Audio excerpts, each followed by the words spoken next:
Je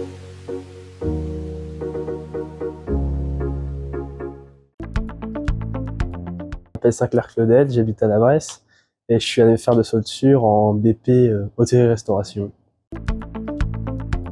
Je suis ici depuis la troisième, du coup avant j'étais à une école privée à la Bresse. J'ai fait de la maternelle jusqu'à la quatrième. Parce qu'on avait parlé de l'année faire de soldure par des amis et on m'a dit que c'était bien. Il y avait des stages, du coup voilà, c'était plus simple pour trouver une voie professionnelle pour plus tard. Et du coup je suis venu ici. J'ai fait visite et ça m'a intéressé, du coup je suis resté.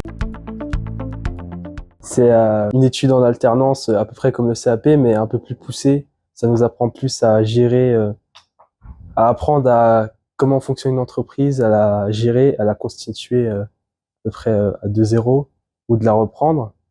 Comme on fait un dossier de gestion en ce moment pour apprendre à créer notre restaurant soit de zéro, soit de le récupérer à quelqu'un d'autre. Comme on irait présenter notre projet à la banque pour qu'il nous fasse des prêts, un dossier complet. Et ça nous aide aussi à apprendre à gérer des commis, des stocks de marchandises pour notre futur restaurant. On suit des matières générales, anglais, français et maths. Et surtout la pratique, les TP, les travaux pratiques. Au début de la semaine, on prépare un menu de zéro en groupe. Et après, on fait des commandes. Et le mercredi, c'est à peu près tous les mercredis, du matin jusqu'au service, soit c'est le midi, soit c'est le soir, on fait les préparations. En restaurant d'application, c'est comme un restaurant normal, on prend des clients, ils viennent dans la salle et on les sert. Enfin, le serveur, il les sert. Matière préférée? La pratique. Les maths, j'aime pas trop. Et si on a besoin des maths en cuisine, je préfère la pratique parce que j'aime la cuisine, travailler des produits, ou des fois apprendre de nouvelles choses parce qu'on n'apprend pas tout dans le CAP. On travaille avec des producteurs locaux. Ils nous montrent leurs produits, des fois on travaille sur leurs produits et on visite comment ils fonctionnent, ils nous expliquent ce qu'ils font et leur parcours. Je suis en apprentissage au restaurant Anico à la Bresse.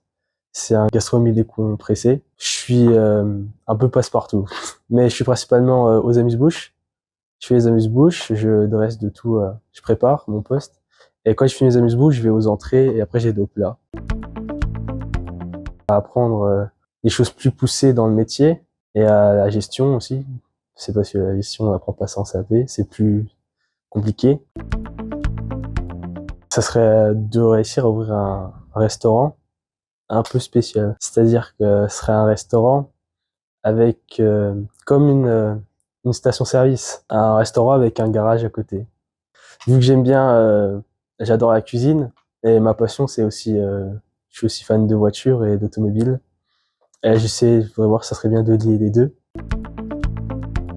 Et en cuisine, dans des grandes villes, ils ont déjà fait des robots. Après, je trouve pas ça très fou parce que c'est bizarre, tu vois des robots qui cuisinent à ta place. Et tu peux pas demander au cuisinier si des fois il y a des clients qui viennent demander au chef comment c'est fait et tout, et je vois pas le robot te dire c'est fait comme ça et tout. Il va pas trop parler, qu'il est un peu programmé pour cuisiner. On lui dit ce qu'il doit faire, c'est pas lui qui imagine le tout, c'est quelqu'un d'autre qui imagine pour lui, et du coup on sait pas ça vient de qui, on peut pas attribuer des mérites, et voilà. C'est un métier compliqué, mais si on aime bien, on peut y arriver.